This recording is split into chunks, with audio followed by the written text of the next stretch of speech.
Bueno, pues como ha dicho Fernando, yo me llamo Ricardo, estoy haciendo el doctorado en la Universidad de Oviedo y os voy a hablar un poquito de especies invasoras, o no, porque no cambia. Ahora. Bueno, creo que ya ha habido bastantes presentaciones en las cuales el contexto del cambio global, el aumento de las temperaturas, ya se ha hablado, entonces tampoco voy a extenderme mucho. Básicamente, mi tesis se centra en el Golfo de Vizcaya, que, como podemos ver en esta gráfica, hay un aumento de la temperatura que está constatado, y esto puede ayudar a que ciertas especies de otros rangos de distribución, los cuales son más cálidos, como pueden ser zonas tropicales, puedan llegarnos ahora a nuestro Golfo. Y dentro de mi tesis, que se basa en encontrar o generar un método para la detección temprana de especies invasoras exóticas, nos hemos encontrado con un gusano plano, un platelminto, que, bueno, pongo aquí un poco lo que sería la taxonomía y presenta un potencial peligro para lo que viene siendo no solo el ecosistema, ya que cualquier introducción siempre va a desequilibrar un poco todo el hábitat, sino también para lo que viene siendo acuiculturas, porque esta especie se alimenta principalmente de, como veis aquí, ostras y mejillones. También se alimenta de otras especies como podrían ser navajas, almejas, vieiras, pero en menor cantidad. Y aquí en este mapa lo que os pongo es la zona nativa, que sería Nueva Zelanda y Australia, aunque también hay algún registro de Japón. Y aquí tendríamos el Golfo de Vizcaya, que fuimos los primeros en detectar esta nueva introducción para toda Europa. Aquí simplemente es para poneros un poco el producto interior que se ha generado solo en Asturias, que es más de 2 millones de euros, en cuanto a producción de moluscos, que es principalmente a lo que afecta a esta especie, para que nos podamos ver un poco el impacto que podría tener sobre nuestra industria. Entonces, lo primero que nos planteamos una vez que detectamos esta especie fue determinar si esta especie, de qué especie se trataba, básicamente, y generar una serie de recomendaciones para la gestión de esta especie. Para ello lo que hemos hecho ha sido dividirlo en dos, unos análisis primero morfológicos y luego genéticos. Vale. Básicamente, bueno, algunos me imagino que ya lo sabréis, pero bueno, básicamente esto es una filogenia en la cual nosotros utilizamos un marcador molecular, que en este caso fue el COI, y con él lo que nos permite es identificar a nivel de especie ciertos taxones. En este caso, que estarían aquí nuestros especímenes, 2 de Avilés y 1 de Gijón, que fueron las primeras zonas en las que encontramos esta especie, y también los especímenes de Japón, que eran los únicos que había secuenciados,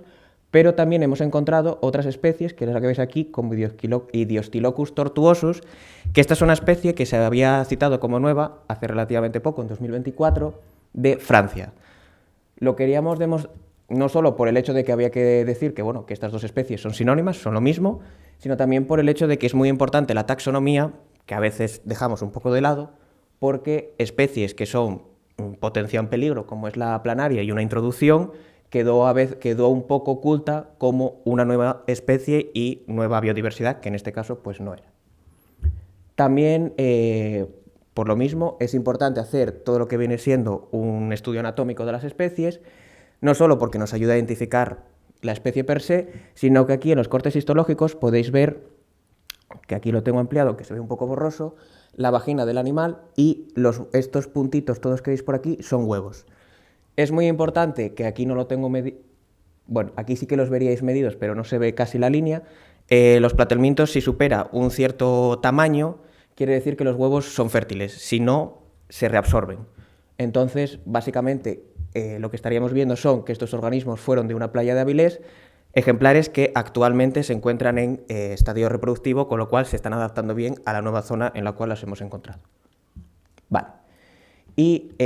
básicamente lo que hemos hecho fue, una vez que este artículo ya está publicado, que simplemente que se ha detectado esta especie,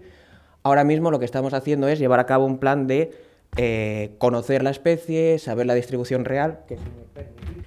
aquí lo que estáis viendo es un mapa con todos los datos registrados de esta especie. Aquí tendréis la zona natural de distribución junto con Japón, y os lo pongo para que veáis un poco las densidades comparativas que hay a nivel global. Tanto en Nueva Zelanda como en Japón está descrito como una especie plaga en las acuiculturas, Y básicamente, cuando se encuentran grandes densidades, lo que hace es afectar a los mejillones y a las ostras. Entonces, lo ponía básicamente para que veáis que este punto grande de aquí representa el Golfo de Vizcaya.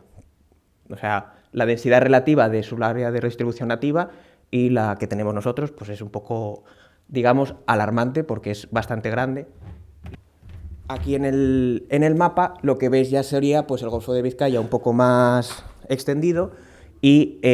veis que sobre todo tenemos concentraciones cerca de las principales zonas de acuicultura, que sería pues, un poco tirando a la zona de Galicia, que bueno, habría que estudiar. Y por ello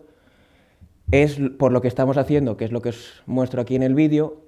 una serie de experimentos que en esta primera fase lo que nos estamos dedicando es a saber el desarrollo larvario que tiene esta especie, ya que de momento no se sabe nada del desarrollo larvario. Esto es muy importante de cara a plantear cualquier tipo de medida de control, porque las larvas son aquellos estadios más débiles, vamos a decir, o más propensos a los tratamientos, y también estamos mirando qué cantidad de alimento consume por cantidad, o sea, por individuo, y también las preferencias alimenticias que tiene, es decir, prefiere más comer algún tipo de animal que otro, etc. Y bueno, básicamente lo que queremos hacer con esto es conocer bien la especie y conocer el posible daño que puede generar aquí en nuestras costas. Con ello también monitorear la distribución que tiene para saber a qué zonas puede llegar y a qué zonas puede afectar, y de esa manera intentar mitigar un poco los daños que hay o que podría ocasionar esta especie. Y bueno, nada, simplemente agradecer tanto a la Cátedra de Cambio Climático como a la Universidad por organizar, junto con el Acuario de Gijón, a los fondos MRR, que son los que están financiando el proyecto en el que estoy, y al Miteco y a Transatec, porque nos apoyan tanto en los muestreos que estamos realizando por toda la península. Y nada.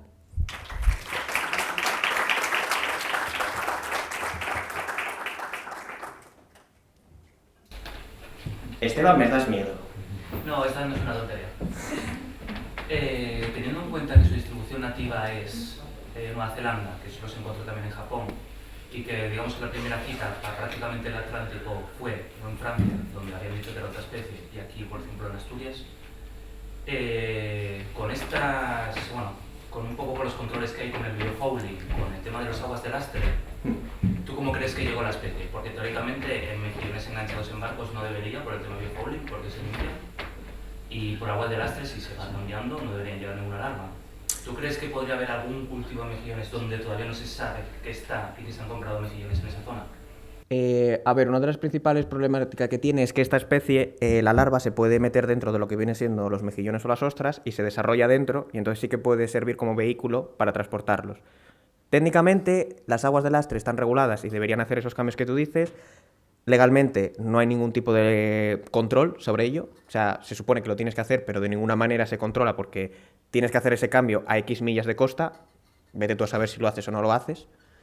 Y luego, aunque sí es verdad que hay que limpiar los cascos de los barcos, solamente es cada 5 años. Entonces sí que se crea, no igual en todo el casco, porque la obra viva con el movimiento del agua puede quitar parte del biofouling, pero en zonas protegidas, como podría ser igual a nodos de sacrificio o alguna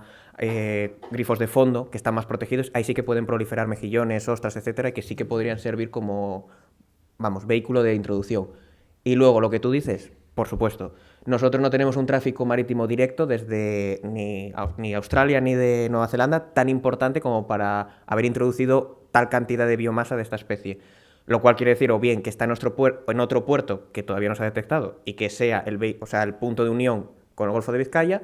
o que en algún transporte de estas larvas se haya introducido, o sea, de estas semillas de mejillón, ostra, etcétera, aunque, si no recuerdo mal, a día de hoy y ya desde hace bastantes años, no se puede comercializar, o sea, no puedes traer semillas desde las zonas de origen porque no puede, o sea, solamente se permite dentro de la Unión Europea, si no recuerdo mal. O sea, mover lo que viene siendo semillas e individuos. Con lo cual, a no ser que haya venido antes de que esa legislación y no nos hayamos dado cuenta hasta ahora, pero bueno, ahí ya eso es cosa que tenemos que hacer y es lo que se va un poco a focalizar el proyecto también, en determinar cuál ha sido esa posible vía de entrada para cerrar esa vía, vaya.